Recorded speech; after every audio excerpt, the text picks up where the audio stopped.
ओम शांति। आज 2 मई 2022 सुनते हैं आज की श्रीवाणी। मीठे बच्चे, शांति तुम्हारे गले का हार है, आत्मा का स्वधर्म है, इसलिए शांति के लिए भटकने की दरकार नहीं। शांति तुम्हारे गले का हार है, आत्मा का स्वधर्म है, इसलिए शांति के लिए कहीं भटकने की दरकार नहीं। तुम अपने स्वधर्म में स्थित हो जाओ। आज का प्रश्न है, मनुष्य किसी भी चीज को शुद्ध बनाने के लिए कौन सी युक्ति रचते हैं और बाप ने कौन सी युक्ति रची है? मनुष्य किसी भी चीज को शुद्ध बनाने के लिए उसे आग में डालते हैं, यज्ञ भी रचते हैं तो उसमें भी आग जलाते हैं। यहाँ भी भगवान ने रुद्र यज्ञ रचा है, लेकिन ये ज्ञान यज्ञ है, इसमें सबकी आहुति पड़नी है। तुम बच्चे देह सहित सब कुछ इसमें स्वाहा करते हो। तुम्हें योग लगाना है, योग की ही रेस है। इसी से तुम पहले रुद्र के गले का हार बनेंगे, फिर विष्णु के गले की माला में पिरोए जाएंगे। आज का गीत बजा है ओम नमो शिवाय। ओम शांति। ये महिमा किसकी सुनी? पारलौकिक परमपिता परमात्मा की, अर्थात परमात्मा की। सभी भक्त या साधना करने वाले उनको याद करते हैं। उनका नाम फिर पतित पावन भी है। बच्चे जानते हैं भारत पावन था, लक्ष्मी नारायण आदि का पवित्र प्रवृत्ति मार्ग का धर्म था, जिसको आदि सनातन देवी देवता धर्म कहा जाता है। भारत में पवित्रता, सुख, शांति, संपत्ति सब कुछ था। पवित्रता नहीं तो न शांति है न सुख है, क्योंकि पवित्रता के लिए कहते हैं कि पवित्रता सुख शांति की जननी है। और सतयुग त्रेता में सुख शांति का राज्य है, क्योंकि वहाँ का बेस, वहाँ का फाउंडेशन क्या है? पवित्रता है, प्योरिटी है। शांति के लिए यहाँ तो सब जगह भटकते रहते हैं, जंगल में फिरते रहते हैं, एक को भी शांति नहीं है, क्योंकि ना बाप को ना भगवान को जानते हैं, ना अपने को समझते हैं कि मैं आत्मा हूँ, ये मेरा शरीर है, इन द्वारा कर्म करना होता है। मेरा तो स्वधर्म ही शांत है, ये शांत शरीर के ऑर्गन्स है। आत्मा को ये भी पता नहीं कि हम आत्माएं निर्वाण व परम धाम की वासी हैं। इस कर्म क्षेत्र पर हम शरीर का आधार ले पाठ बजाते हैं। कर्म क्षेत्र क्या है हमारा? ये जो साकार सृष्टि लोक है हमारा कर्म क्षेत्र होता है। और यहाँ जब आत्माएं जब शरीर का आधार लेकर यहाँ अपना अपना पाठ बजाती हैं। शांति का हार गले में पड़ा है और धक्का खाते रहते हैं बाहर, और पूछते रहते हैं मन को शांति कैसे मिले। उनको ये पता नहीं है कि आत्मा मन बुद्धि सहित है। आत्मा परमपिता परमात्मा की संतान है। ये जो है मन बुद्धि और संस्कार, ये किसके? ये जो है आत्मा की फैकल्टीज है ना। मन बुद्धि जो है आत्मा में ही है। तो जो है यही बाबा कहते हैं कि आत्मा जो है वो जो है परमपिता परमात्मा की संतान है। और आत्मा का स्वधर्म जो है, अपना ओरिजिनल जो है, उसका जो है स्वरूप जो है, उसका जो है जो धर्म है, उसका जो नेचर है वो शांत स्वरूप है। और जो ये अशांत होना, ये तो एक्वायर्ड है, क्योंकि ऊपर शांति धाम में जब रहती हैं आत्माएं तो एकदम शांत है, वहाँ तो कुछ अशांति का मतलब ही नहीं है। और जब ऊपर से आत्माएं नीचे उतरती हैं तो शुरुआत में तो जो है सत्युग त्रेता में तो शांति ही शांति है ना। तो शांति जो है इसलिए कहा जाता है आत्मा का स्वधर्म है, अपना धर्म है। और बाकी जैसे जैसे उस पर जो है आत्मा पे लेप झेप चढ़ता जाता है, तब जो है एक्वायर्ड जो उसका जो है धर्म जो है, एक्वायर्ड धर्म जो है वो अशांत होना आता जाता है। वह परमपिता आत्मा परमपिता परमात्मा की संतान है, वह शांति का सागर है, हम उनकी संतान हैं। अब अशांति तो सारी दुनिया को है ना, सब कहते हैं पीस हो। अब सारी दुनिया का मालिक तो एक है, जिसको शिवाय नमः कहते हैं। ऊंचते ऊंच भगवान शिव कौन है, ये भी कोई मनुष्य नहीं जानते, पूजा भी करते हैं। कई तो फिर अपने को शिवोहम ही कह देते हैं कि मैं ही शिव हूँ। अरे शिव तो एक ही भगवान है ना। मनुष्य अपने को शिव कहलाए, ये तो बहुत बड़ा पाप हो गया। शिव को ही पतित पावन कहा जाता है। ब्रह्मा विष्णु शंकर को या कोई मनुष्य को पतित पावन नहीं कह सकते। पतित पावन सद्गति दाता है ही एक। मनुष्य मनुष्य को पावन बना ना सके, क्योंकि सारी दुनिया का प्रश्न है ना, क्योंकि यहाँ तो सारी दुनिया ही पतित हो रखी है और सारी दुनिया को ही पतित से पावन बनाना है। इसलिए जो है एक मनुष्य दूसरे मनुष्य को ही पावन नहीं बना सकता, क्योंकि मनुष्य सारे पतित हैं। तो सारी दुनिया का तो प्रश्न ही नहीं उठता पावन बनाने का। बाबा समझाते हैं, जब सतयुग था भारत पावन था, अब पतित है। तो जो सारी सृष्टि को पावन बनाने वाला है उनको ही याद करना चाहिए। बाकी ये तो है ही पतित दुनिया। ये जो कहते हैं महान आत्मा, ये कोई है नहीं, पारलौकिक बाप को ही जानते नहीं हैं। भारत में शिव जयंती गाई जाती है तो जरूर भारत में ही आया होगा पतितों को पावन बनाने। कहते हैं मैं संगम पर आता हूँ, जिसको कुंभ कहा जाता है। वह पानी के सागर और नदियों का कुंभ नहीं, कुंभ इनको कहा जाता है, जबकि ज्ञान सागर पतित पावन बाप आकर सभी आत्माओं को पावन बनाते हैं। ज्ञान का सागर जो है कौन है, पतित पावन कौन है, भगवान परमात्मा शिव। वो जब आते हैं तो जो हम ये ज्ञान नदियाँ जो है, हम नदियों को जो है जब हमारा और परमात्मा का मिलन होता है तब इसको कुंभ कहा जाता है। ये संगम है और यही आकर जो है भगवान आकर जो है इस संगम पर आकर इस कुंभ पे आके जो है हमें आत्मा को भगवान आकर पावन बनाते हैं। ये भी जानते हो भारत जब स्वर्ग था तो एक ही धर्म था। सतयुग में सूर्यवंशी राज्य था, फिर त्रेता में चंद्रवंशी, जिसकी महिमा है राम राजा राम प्रजा। जब त्रेता की इतनी महिमा है तो सतयुग की तो उससे भी ज़्यादा होगी। भारत ही स्वर्ग था, पवित्र जीव आत्माएं थी। पवित्र जीव आत्माएं मतलब आत्मा भी पवित्र और शरीर भी पवित्र। कहाँ था, सतयुग त्रेता में। बाकी और सभी धर्म की आत्माएं निर्वाण धाम में थी, शांति धाम में। आत्मा क्या है, परमात्मा क्या है, ये भी कोई मनुष्य मात्र नहीं जानते। आत्मा इतनी छोटी सी बिंदी है, उसमें 84 जन्मों का पाठ भरा हुआ है। 84 लाख जन्म तो हो ही ना सके। 84 लाख जन्मों में कल्प कल्पांतर फिरते रहें, ये तो हो नहीं सकता। है ही 84 जन्मों का चक्र, सो भी सभी का नहीं है, क्योंकि मैक्सिमम जो आदि सनातन देवी देवता धर्म वाले हैं जो आदि में आते हैं, वही उनका जो है मैक्सिमम जो है 84 जन्म है, और फिर कम से कम मिनिमम तो एक भी हो सकता है। सो पहले थे वह, अब पीछे पड़ गए। जो सबसे पहले नीचे उतरे सृष्टि चक्र में, वो बस सबसे अब उनका ही सबसे ज़्यादा जन्म है ना, 84 जन्म में, तो अभी लास्ट तक वही रहेंगे। फिर सबसे पहले वही जो है सतयुग त्रेता में ऊपर से शांति धाम से मुक्ति धाम से वही नीचे उतरेंगे, सबसे पहले वही आएंगे। पीछे आने वाली सभी आत्माएं निर्वाण धाम में रहती है, क्योंकि वो जो लोग द्वापर से आते हैं वो तो कहाँ रहेंगे, वो तो वही रहेंगे ना, शांति धाम में। ये सब बातें बाप समझाते हैं, उनको ही वर्ड ऑलमाइटी अथॉरिटी कहा जाता है। बाबा कहते हैं मैं आकर ब्रह्मा द्वारा सभी वेदों शास्त्रों का, गीता आदि का सार समझाता हूँ। ये सब भक्ति मार्ग के कर्मकांड के शास्त्र बनाए हुए हैं। मैंने आकर कैसे यज्ञ रचा, ये बातें तो शास्त्रों में हैं, है नहीं। मैंने आकर कैसे यज्ञ रचा, ये बातें तो शास्त्रों में है नहीं। इनका नाम ही है राजस्व अश्वमेघ रुद्र ज्ञान यज्ञ। रुद्र है शिव, इसमें सबको स्वाहा होना है। इस यज्ञ में रुद्र, इस अश्वमेघ रुद्र ज्ञान यज्ञ में सबको सारी पुरानी दुनिया ही स्वाहा होनी है। बाबा कहते हैं देह सहित जो भी मित्र संबंधी आदि है उन सबको भूल जाओ।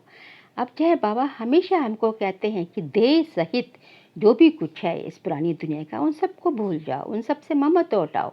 तो देह सहित क्यों कहते हैं, क्योंकि आत्मा का सबसे ज़्यादा जो अटैचमेंट, आत्मा का सबसे ज़्यादा ममत्व, आत्मा का सबसे ज़्यादा जो कनेक्शन है अपने देह से है, अपने शरीर से है। क्योंकि जैसे आत्मा ऊपर से आती है मूल वतन से, तो सबसे पहले शरीर से ही उसका पहला कनेक्शन होता है ना।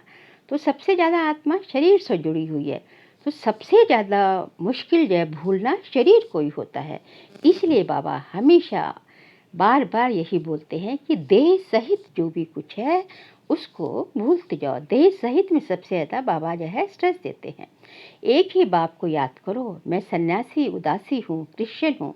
ये सब क्या है? देह के धर्म है, क्योंकि जब शरीर लेते हैं तभी तो सब कुछ क्रिश्चियन उदासी सन्यासी जो जितने हैं, मैं डॉक्टर हूँ, मैं इंजीनियर हूँ, क्या तभी आता है ना जब शरीर धारण करते हैं। तो ये सब क्या हो गए? देह के धर्म हो गए। बाबा कहते हैं इन सब को भूल कर मामी कम याद करो, मुझे याद करो। निराकार आएंगे तो जरूर शरीर में ना। कहते हैं मुझे प्रकृति का आधार लेना पड़ता है। प्रकृति मतलब हमारा शरीर भी तो 5 तत्वों की प्रकृति से ही बना है ना, 5 तत्वों से बना है। तो बाबा भी जब ऊपर से आते हैं तो वो भी जो है ब्रह्मा के शरीर का, ब्रह्मा के तन का आधार लेते हैं, तो इससे प्रकृति का आधार लेते हैं। मैं भी आकर इस तन द्वारा, ब्रह्मा के तन द्वारा नई दुनिया स्थापन करता हूँ। पुरानी दुनिया का विनाश सामने खड़ा है, गाया भी जाता है।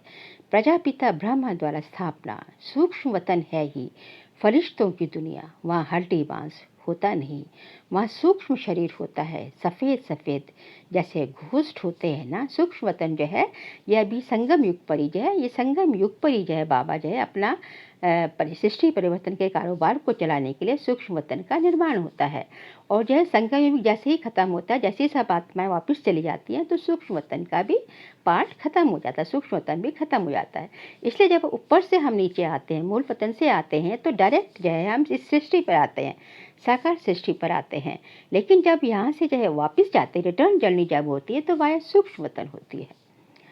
आत्मा जिसको शरीर नहीं मिलता तो वह भटकती रहती है। छाया रूपी शरीर दिखाई पड़ता है, उनको पकड़ नहीं सकते। अब बाबा कहते हैं बच्चे याद करो तो याद से तुम्हारे विकर्म विनाश होंगे।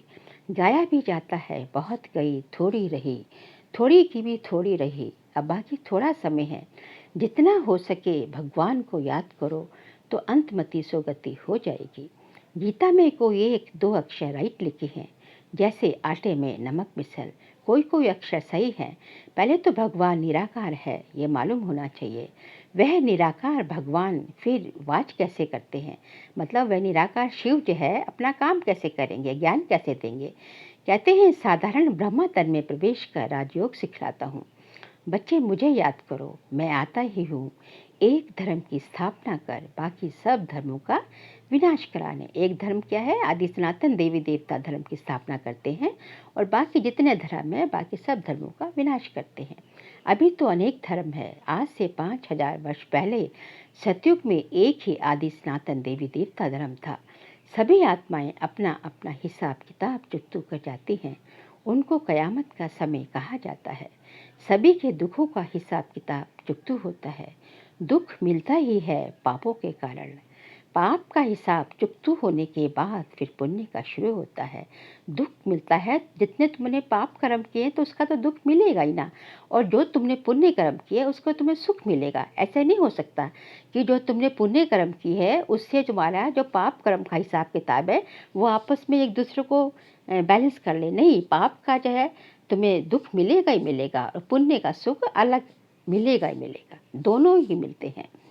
हर एक चीज शुद्ध बनाने के लिए आग जलाई जाती है। यज्ञ रचते हैं उसमें भी आग जलाते हैं। तो इसमें जो है ये स्थूल आग, इसमें कौन सी, इस यज्ञ में अश्वमेध ये हमारा जो है रुद्र ज्ञान यज्ञ है, इसमें किसकी आग जलाई जाती है? इसमें जो है योग अग्नि जलाई जाती है, योग अग्नि जलाई जाती है। और जो है ये तो मटेरियल यज्ञ नहीं है, ये है रुद्र ज्ञान यज्ञ। ऐसे नहीं कहते कृष्ण ज्ञान यज्ञ, क्योंकि कृष्ण ने कोई यज्ञ ही नहीं रचा। कृष्ण तो प्रिंस था। यज्ञ रचा जाता है आफ़तों के समय। इस समय सब तरफ आफ़तें हैं ना, बहुत मनुष्य रुद्र यज्ञ भी रचते हैं, रुद्र ज्ञान यज्ञ नहीं रचते हैं। बाबा कहते हैं कि यज्ञ जो है जब भी द्वापर से जब जब कोई बहुत संकट आया, मुसीबतें आई, जैसे पानी में अकाल पड़ता था, कोई जो है पानी बरसात नहीं होती थी, तो द्वापर से जो है कई बार जो है यज्ञ रचा जाता था। तो जब जब मुसीबतें आती हैं, परिस्थितियाँ ऐसी आती, कठिनाई के, तो यज्ञ रचे जाते हैं। तो बाबा कहते हैं तो ये जो है ये मटेरियल यज्ञ नहीं है। इसमें क्या है, इसमें सारी पुरानी दुनिया स्वाह होनी है। और ये यज्ञ कृष्ण ने नहीं रचा, ये यज्ञ किसने रचा है? शिव ने रचा, भगवान परमात्मा शिव ने रचा है। और इसको जो है क्या कहते हैं? इसको जो है रुद्र ज्ञान यज्ञ कहते हैं। बाकी जो है रुद्र यज्ञ तो मनुष्यों ने भी कई रचे, उसका नाम रुद्र यज्ञ था, लेकिन ये क्या है, रुद्र ज्ञान यज्ञ है। इसमें सारी पुरानी दुनिया की आहुति हो जाएगी। बाबा आया हुआ है, यज्ञ भी रचा हुआ है। जब तक राजाई स्थापन हो जाए और सब पावन बन जाए। फट से तो सब पावन नहीं बनते, योग लगाते रहो अंत तक। ये है ही योग की रेस। बाप को जितना ज़्यादा याद करते हैं उतना दौड़ी लगाकर जाएं, रुद्र के गले का हार बनते हैं। जितना ज़्यादा बाबा को याद करेंगे, भगवान को याद जितना ज़्यादा करेंगे, उतना ज़्यादा दौड़ी लगाकर हम जो है शिव के, रुद्र के गले का हार बनते हैं। फिर विष्णु के गले की माला बनेंगे। दरअसल वास्तव में जो है जितनी भी संसार की आत्माएं हैं वो सब जो है भगवान के बच्चे हैं ना, शिव के तो बच्चे हैं। तो सारी जो रुद्र माला है वो आत्माओं की माला है। तो जब जो है रुद्रमाला आत्माओं की माला है, सारे विश्व की आत्माएं उसमें पिरोई जाती हैं। लेकिन जो सतयुग त्रेता में जो है, सतयुग में त्रेता में जो विष्णु के गले की माला बनेगी वो तो देवी देवता धर्म वाले उसका वजंती माला कहते हैं। वो जो है जीव आत्माओं की माला, वो आत्माओं की माला नहीं है, वो जीवात्माओं की माला है। पहले रुद्र की माला, फिर विष्णु की माला। पहले बाप सबको घर ले जाते हैं। जो जितना पुरुषार्थ करेंगे वही से नर से नारायण, नारी से लक्ष्मी बन राजे करते हैं। गोया ये आदि सनातन देवी देवता धर्म स्थापन हो रहा है। तुमको बाप राजयोग सिखला रहे हैं, जैसे 5000 वर्ष पहले सिखलाया था। फिर कल्प बाद सिखलाने आए हैं। शिव जयंती या शिवरात्रि भी मनाते हैं। रात अर्थात कलयुग की पुरानी दुनिया का अंत, नई दुनिया का आदि शुरुआत। सतयुग त्रेता है दिन, द्वापर कलयुग है रात। बेहद का दिन ब्रह्मा का, फिर बेहद की रात ब्रह्मा की। कृष्ण का दिन रात नहीं गाया जाता। कृष्ण को ज्ञान ही नहीं रहता, क्योंकि सतयुग त्रेता में तो ज्ञान प्रायलोप हो जाता है। तो कृष्ण को ज्ञान कैसे रहेगा। ब्रह्मा को ज्ञान मिलता है शिव बाबा से, फिर तुम बच्चों को मिलता है।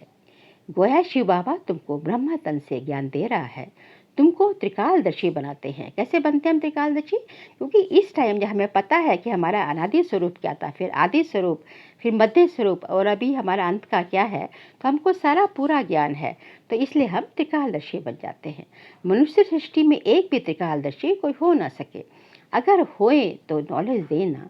ये सृष्टि चक्र कैसे फिरता है, कभी भी कोई नॉलेज दे ना सके। भगवान तो सभी का एक ही है, कृष्ण को थोड़ी ही सब भगवान मानेंगे। वह तो राजकुमार है। राजकुमार भगवान होता है क्या। अगर वे राज्य करे तो फिर गंवाना भी पड़े। कृष्ण जब राज्य करता है, कृष्ण फिर जो है स्वयंवर के बाद लक्ष्मी नारायण बनते हैं, राधा कृष्ण जो है, तो फिर जो है वो सत्विक त्रेता में उनका राज्य, फिर जो है द्वापर से तो फिर राज्य गंवाना पड़ता है ना। तो ये बाबा कहते हैं अगर वे राज्य करे तो फिर गंवाना भी पड़े। बाबा कहते हैं तुमको विश्व का मालिक बनाए, मैं फिर निर्वाण धाम में जाकर रहता हूँ। फिर जब दुख शुरू होता है तब मेरा पाठ भी शुरू होता है। जब सतयुग त्रेता में भगवान का, बाबा का कोई पाठ नहीं, क्योंकि वहाँ दुख ही नहीं है।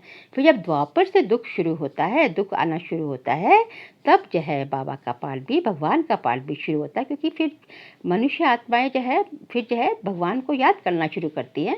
तो भगवान भी फिर कभी उसको साक्षात्कार कराते हैं, फिर जो है साक्षात्कार के द्वारा और कुछ जो है इच्छाएं पूरी करते हैं। तो भगवान का पाठ भी द्वापर से शुरू होता है। मुझे कहते भी हैं हे रहम दिल। भक्ति भी पहले अव्यभिचारी अर्थात एक शिव की करते हैं, फिर देवताओं की शुरू करते हैं। अभी तो व्यभिचारी भक्ति बन गई है। अभी तो पत्थर टिक्कर सब की जो है कोई किसी की भी भक्ति पूजा करना शुरू कर देती है। मनुष्य की पूजा, जिसको भूत पूजा कहते हैं, आजकल तो किसी की भी पूजा होती रहती है। इसको क्या कहते हैं, व्यभिचारी भक्ति। पुजारी भी ये नहीं जानते कि कब से पूजा शुरू होती है। शिव व सोमनाथ एक ही बात है। शिव है निराकार। सोमनाथ क्यों कहते हैं, क्योंकि सोमनाथ बाप ने बच्चों को ज्ञान अमृत पिलाया है। सोम का अर्थ होता है अमृत, तो सोमनाथ इसलिए कहा जाता है कि बाबा हमें ज्ञान अमृत पिलाते हैं। नाम तो ढेर हैं, बबुलनाथ भी कहते हैं, क्योंकि बबुल के जो कांटे थे उनको फूल बनाने वाला सर्व का सदगति दाता बाप है। क्योंकि सृष्टि क्या है, ये कांटों का जंगल है, तो बाबा आकर इस कांटों के जंगल को फूलों का बगीचा बनाते हैं। इसलिए उनको जगह कहते हैं, बबुलनाथ भी कहते हैं। आगे बाबा ने कहा कि जो है उनको फिर भगवान को फिर सर्वव्यापी कहना, ये तो ग्लानि हुई ना। बाबा कहते हैं जब संगम का समय होता है तब एक ही बार मैं आता हूँ। जब भक्ति पूरी होती है तभी मैं आता हूँ। ये नियम है, मैं आता ही एक बार हूँ। बाप एक है, अवतार भी एक है। कल्प में बाबा एक ही बार आते हैं, किसके? कलयुग के अंत के और सतयुग के आदि में जो संगम होता है उसमें बाबा आते हैं। अवतार भी एक है, एक ही बार आकर सबको पवित्र राजयोगी बनाता हूँ। तुम्हारा राजयोग है, सन्यासियों का है हठ योग। राजयोग सिखला न सके कौन सन्यासी? ये हठ योगियों का भी एक धर्म है, भारत को थमाने के लिए। पवित्रता तो चाहिए ना, क्योंकि सन्यासियों ने भी द्वापर से जो इतनी यदि सन्यासी नहीं होते तो चाहे कितना पापाचार बढ़ता जाता। तो सन्यासियों ने अपने पवित्रता के बल से इस सृष्टि को थमा के रखा, इसलिए उनका भी ड्रामा में पार्ट ढूंढा हुआ है। भारत 100% पावन था, अभी पतित है। तब कहते हैं आकर पावन बनाओ। सतयुग है पावन जीवात्माओं की दुनिया। अभी तो गृहस्थ धर्म भी पतित है। सतयुग में गृहस्थ धर्म पावन था, अभी फिर से वही पावन गृहस्थ धर्म की स्थापना हो रही है। एक बाप ही, एक भगवान ही सर्व का मुक्ति जीवन मुक्ति दाता है। मनुष्य को मुक्ति जीवन मुक्ति दे ना सके। तुम हो ज्ञान सागर बाप के बच्चे, तुम ब्राह्मण सच्ची सच्ची यात्रा कराएंगे। हम ब्राह्मण सच्ची सच्ची यात्रा कहाँ की कराते हैं? शांति धाम की, सुख धाम की। बाकी सब है झूठी यात्रा कराने वाले। तुम हो डबल अहिंसक, क्योंकि तुम कोई हिंसा नहीं करते, ना लड़ते हो, ना काम कटारी चलाते हो। काम पर जीत पाने में मेहनत लगती है, विकारों को जीतना है। तुम ब्रह्मा कुमार कुमारियाँ शिव बाबा से वर्षा लेते हो, तुम आपस में भाई बहन ठहरे। हम अभी निराकार भगवान के बच्चे आपस में भाई भाई हैं, फिर ब्रह्मा बाबा के बच्चे हैं तो आपस में भाई बहन हो गए। तो जरूर निर्विकारी बनना चाहिए ना, अर्थात विश्व की बादशाही तुमको मिलती है। ये है बहुत जन्मों के अंत का जन्म। कमल फूल समान पवित्र बनो, तब ऊंच पद मिलता है। अभी बाप द्वारा तुम बहुत समझदार बनते हो, सृष्टि की नॉलेज तुम्हारी बुद्धि में है। तुम हो गए 100 दर्शन चक्रधारी। 100 आत्मा का दर्शन होता है, आत्मा को अपना पूरा जो है दर्शन होता है, अर्थात नॉलेज मिलती है परमपिता परमात्मा से, जिसको ही नॉलेज फुल कहते हैं। मनुष्य सृष्टि का बीज रूप है, चैतन्य है। अब आए हैं नॉलेज देने। एक ही बीज है, ये भी जानते हैं। बीज से झाड़ कैसे निकलता है? ये उल्टा वृक्ष है, क्योंकि परमात्मा तो ऊपर है ना, ऊपर परम धाम में रहते हैं, तो बीज ऊपर है। पहले निकलता देवी झाड़। सतयुग त्रेता में देवी झाड़ होता है, तो पहले निकलता है देवी झाड़। फिर इस्लामी बौद्ध वृद्धि होती जाती है। ये ज्ञान अभी तुमको मिला है और कोई भी दे ना सके। तुम जो सुनते हो वो तुम्हारी ही बुद्धि में रहा। सतयुग आदि में तो शास्त्र होते नहीं। कितनी सहज 5000 वर्ष की कहानी। ये सारी कहानी कितनी है? 5000 वर्ष की है। अच्छा, मीठे मीठे सिखले दे बच्चों प्रति माता पिता बाप दादा का याद प्यार और गुड मॉर्निंग। रूहानी बाप की रूहानी बच्चों को नमस्ते।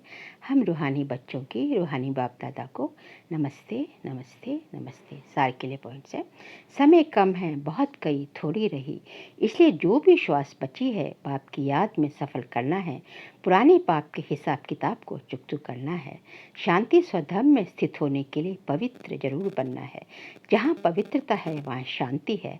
मेरा स्वधर्म ही शांति है। मैं शांति के सागर बाप की संतान हूँ, ये अनुभव करना है। ये आपस में तुम्हारे जो है अनुभव की अथॉरिटी में आना चाहिए। आज का वरदान है, निर्माणता की विशेषता द्वारा सहज सफलता प्राप्त करने वाले सर्व के माननीय भव। निर्माणता की विशेषता द्वारा सहज सफलता प्राप्त करने वाले सर्व के माननीय भव।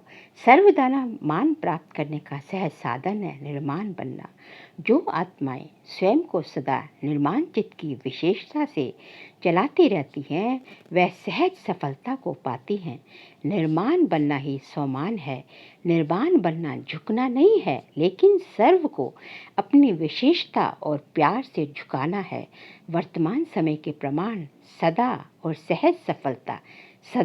सहज सफलता प्राप्त करने का यही मूल आधार है।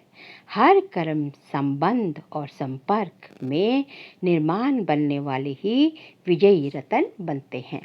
आज का स्लोगन है, नॉलेज की शक्ति धारण कर लो तो विघ्न वार करने के बजाय हार खा लेंगे। नॉलेज की शक्ति धारण कर लो तो विघ्न वार करने के बजाय हार खा लेंगे, क्योंकि जितना जितना हम ज्ञान स्वरूप बनेंगे, उसको अपने आचार व्यवहार आचरण में लाएंगे, तो जो है हमारे पास जो है ज्ञान जो इमर्ज रूप में रहेगा, तो कभी कोई ऑब्स्टिकल न विघ्न आएगा तो उसमें हम हार नहीं खाएंगे, बल्कि जो है हम उससे क्रॉस कर जाएंगे, हम उसको जो है उसको जो है पार कर जाएंगे। तो इसलिए विघ्न वार करने के बजाय हार खा लेंगे। अच्छा, ओम शांति।